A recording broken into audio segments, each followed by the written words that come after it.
Welcome back, climbers. I'm your co-host, Kaylee Floyd, and this is another episode of Climbing Mount CMMC.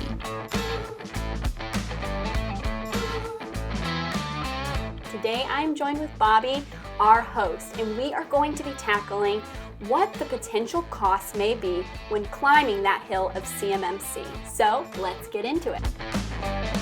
All right, Bobby, so let's talk about these costs. I know we get many questions from businesses that are starting this climb of CMMC and maybe what it will look like for them starting out. So do you have any advice to them? Yeah, I think the first thing that when we're talking about numbers, and I'm going to share some real numbers with us, but you're going to have to preface it, like in most things with CMMC, there's so many ways to slice this. There's so many different ways for organizations to do this. Right. We're a managed service provider, right? So what that basically means is we provide IT services to our clients. So when we were building our architecture, we're doing it from the perspective of not only securing ourselves for CMMC, because we have to get level 2 certified, because we're going to be supporting clients that are level 2 certified. Right. And so because of that, there are certain things that we're going to have to do that just a traditional company's not going to do because of the fact that we have to worry about how we're going to provide it to other clients. Right, yeah. But in general, if you're a managed service provider, listen up. Put your seats and trays in the full upright position, because this is going to helpful information for you about what your potential costs of what you're looking down the barrel of dealing with. Right. So I'll get into some of the specific numbers. Care to guess what you think the dollar amount might be in just real costs? I honestly, I was thinking about this before we started this episode, and my brain was like just going on and on about. At first I thought, okay, like maybe it would just be like 50 grand a year for all these things. And I was listening at all this stuff. And then I realized, but then that requires people. And then people have a price. Yes, they do. And it's like, you can't just think about tools. You have to think about not only tools, but the people that are going to be doing those real things. So like, honestly, I couldn't even think of a full number because it just felt like it just kept adding and adding and adding when you think about even the people on top of those things. Yeah. Well, so we've been in this journey for about 2 years. Yeah. So the numbers that I'm going to share are based on the 2 years that we have accrued costs in implementing CMMC, and then the projected cost of the coming year that we're going to have to do. So I'll run through the numbers real quick. Our total costs for this 2 years that we've already done, plus the next year, is going to be, and let me look at the numbers, $339,008. Super cheap. Yeah, very inexpensive. Yeah, very inexpensive. The people say that CMMC is a six-figure problem that you're going to have to solve, and we have seen that case be absolutely. So you might be thinking, okay, so in that $339,008, what does that exactly mean? So here's what we baked into that cost of dollar-wise. Again, over the course of 3 years. Right. So that's the 2 years that we've had. So this is year 2 we're finishing up. And then we're projecting what our costs are going to be for the next year, because we're planning on getting level 2 certified, and we're budgeting that happening next year. We were going to have a readiness assessment performed by us early this year. That also is going to have cost, right? Then we had to buy templates. We have our GRC product that we utilize. Then we have our vulnerability scan. Our Azure costs, our 365E5 licenses that we have, our VDI. Yeah. When you talk about client support products and things like that we've got, when you start baking in all of those costs, the dollar amount just kind of goes cha-ching, cha-ching. And then you've got education and certifications. Right. All of those types of things that we had to go through, legal fees for getting attorneys to look over our contracts and documents that we're going to have signed. All of that sort of built into that cost. Plus, we hired a new person that we are going to have that is going to help us with the implementation of CMMC. Right. It's just, there's 13 of us at this point. We brought on 2 additional people, of which one of those is going to help us with CMMC. Yeah. All of that is kind of baked into that additional cost, because it's just, me being a CCP, I do have obviously experience in working with CMMC and doing that, but even with the experience I've got, I need more help. Yeah. And rolling this program out is not a technology problem. Yeah. It's a people problem. You Yeah. need people getting out there, putting policies together, tying this system together, monitoring it, keeping it going. And so I easily see that we're going to have to probably bring on 1 or 2 additional more people next year to help with some more monitoring pieces that we're going to do. So this is not going to be a cheap thing. Yeah, right. So I do have a question as far as, you're talking about year to year, like what it costs for the last 2 years as well as the following year.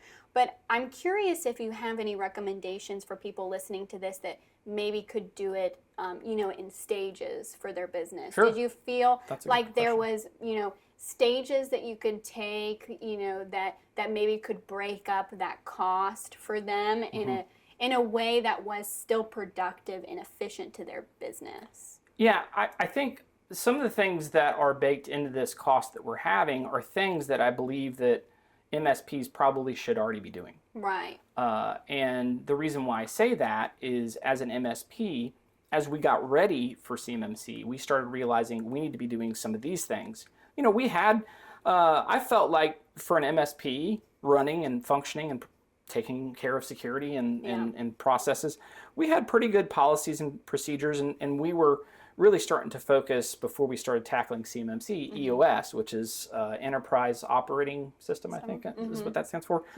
which a big key component is making sure you have your procedures and policies documented. That's part of EOS. And we were starting that process.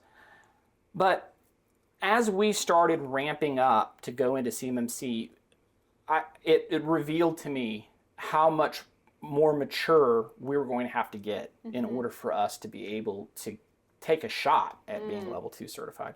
And so what I feel like, and we talked about this in a podcast that we had done with Shel Phillips. I was just thinking about that one. And that was a great one, and we're looking forward to having him come back on our show again. We talked about how you could utilize CIS. So you could use CIS to really get those things that an MSP should be doing. Yeah.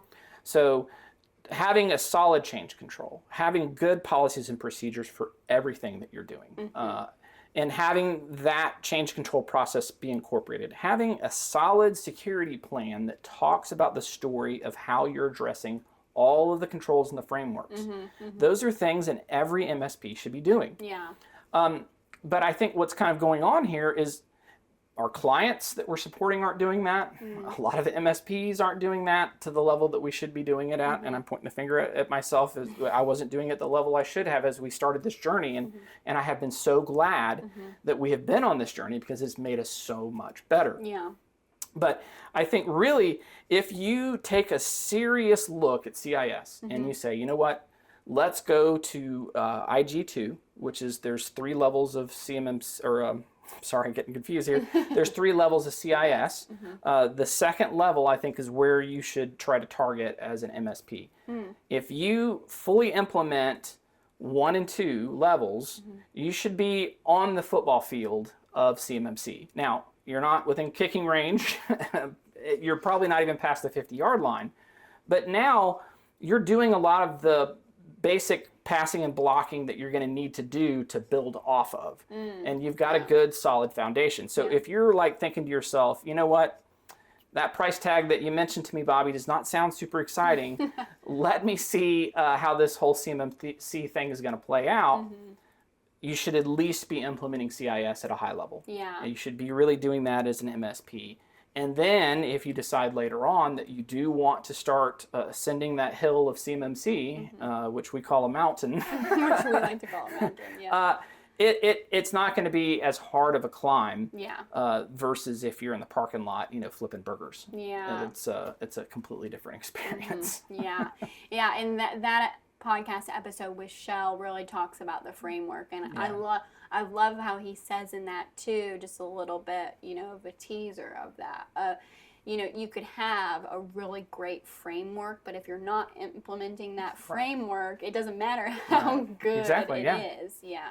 So that's really good. And so as far as when you talk about the CIS and that controls, there's I'm guessing a dollar amount to that, something that helped you get to that point. So they should be looking into that first, is what you would recommend. Yeah, absolutely. Because I think that when you do CIS, these are baseline things that you should be providing. Yeah. NIST tried to take an approach to that.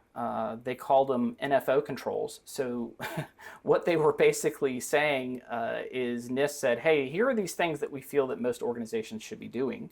And they classified them as NFO controls and didn't even include them in the revision 2 of NIST 800, 171, and 171A. They just kind of filtered them out, saying everybody does these things. We don't need to throw those in there. It's, of course you're going to put clothes on when you wake in the morning and brush your teeth and comb your hair. I mean, that's just silly. Let's talk about how you need to be more presentable as you're walking out the door. What they found, sadly, is a lot of people didn't brush their teeth. A lot of people didn't comb their hair, and they did not think about how they got dressed when they came out. And so because of that, with revision 3, they've done away with these NFO controls. And they've started getting more into the specifics of here's what you really need to be doing.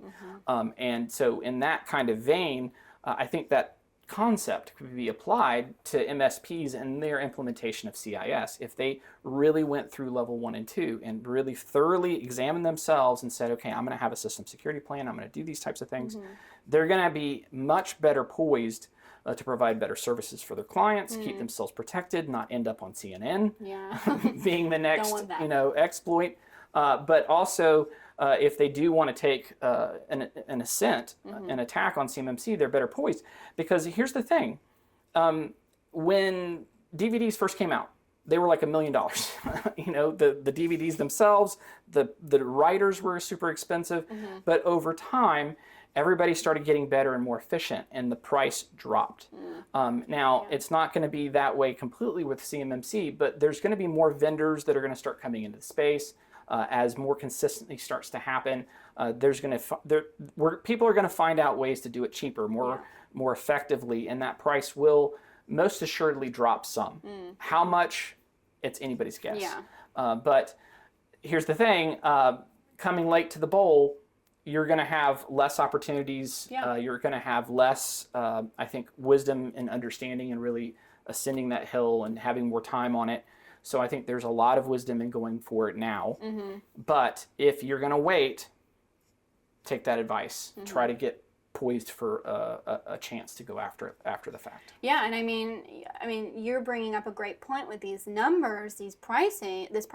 I mean, going at it late in the game, trying to do a bunch of this stuff at once, not only is it going to be difficult, probably mentally for a company, but financially for a company trying to do all this stuff at once as well would be for sure. Very difficult. That's one of the things they said is most assessors, most C3POs are saying, and consulting companies are saying, as you're trying to go after CMMC, it's going to take at least a year.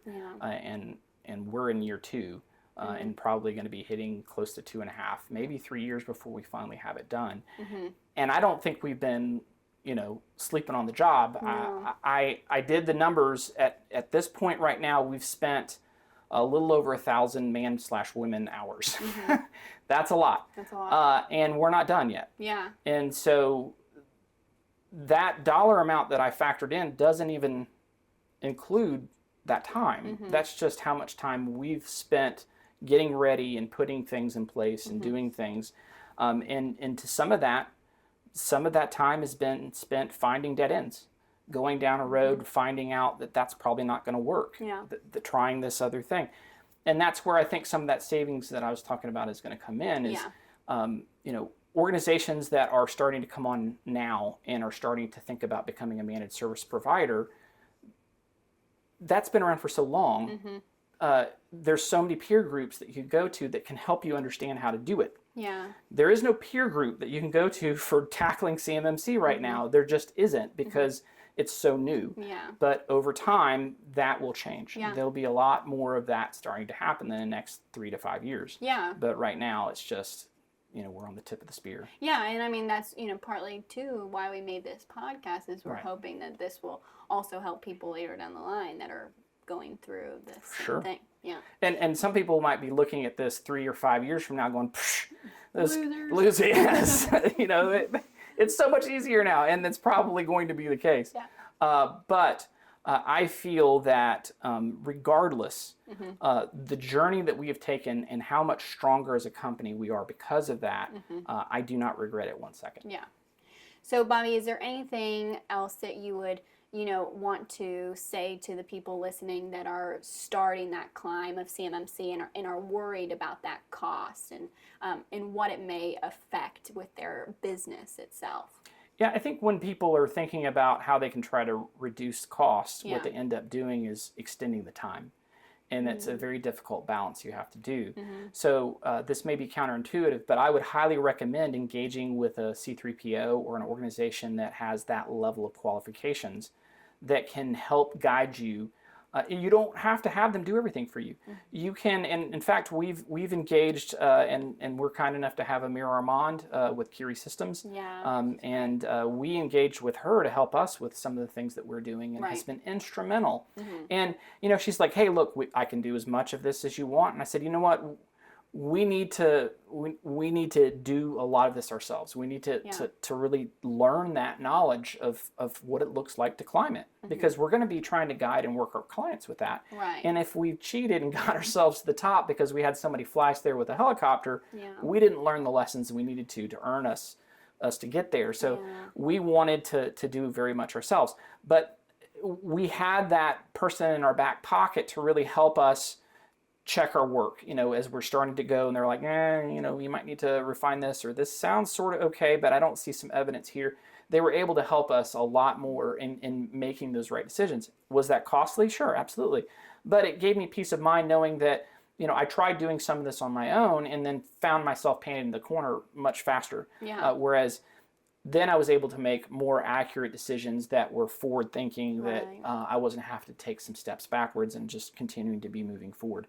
So I would say that one of the things I would highly suggest is connecting with someone who's got a lot of authority and understanding, have been in there. I would pick people that have been in joint assessments, that have years of experience with doing NIST implementations, and that can really help and guide you so that when you're needing that, as well as be in a peer group of other MSPs or with organizations in your classification that are tackling this, that you can start sharing and kind of commiserating.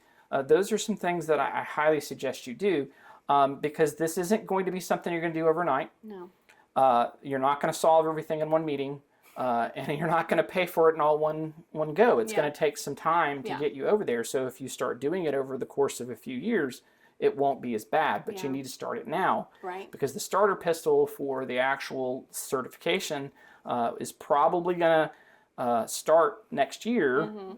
We're not sure how the ruling is going to go. Probably when this recording comes out, it will probably have already happened. So, so glad you all know what it is, because we don't. But, it could be as far as early as March of next year, or it could be late of next year of 2024, or early even 2025. We don't know until the ruling comes out and those things are specifically defined. Right. But so you still have a little bit of time to start going down that journey, which I highly recommend you do. But those are the things, as well as if you're thinking about passing for at least a few years, then go after CIS. Yeah. Well, thank you, Bobby, for sharing your wisdom with this, and I hope that you guys who are listening, took a lot from this, as well as felt encouraged to start the climb if you haven't already, or felt encouraged to continue the climb if you have already started. Again, we love doing these, but we would also love your feedback while doing them. So please make sure, to comment wherever you may be. Send us some of your recommendations so that we can talk about what you guys really want to hear about. Make sure to follow us on LinkedIn and YouTube to stay up to date on the latest CMMC news. We hope you guys enjoyed today's episode and listen out for the next one. But until then, keep on climbing.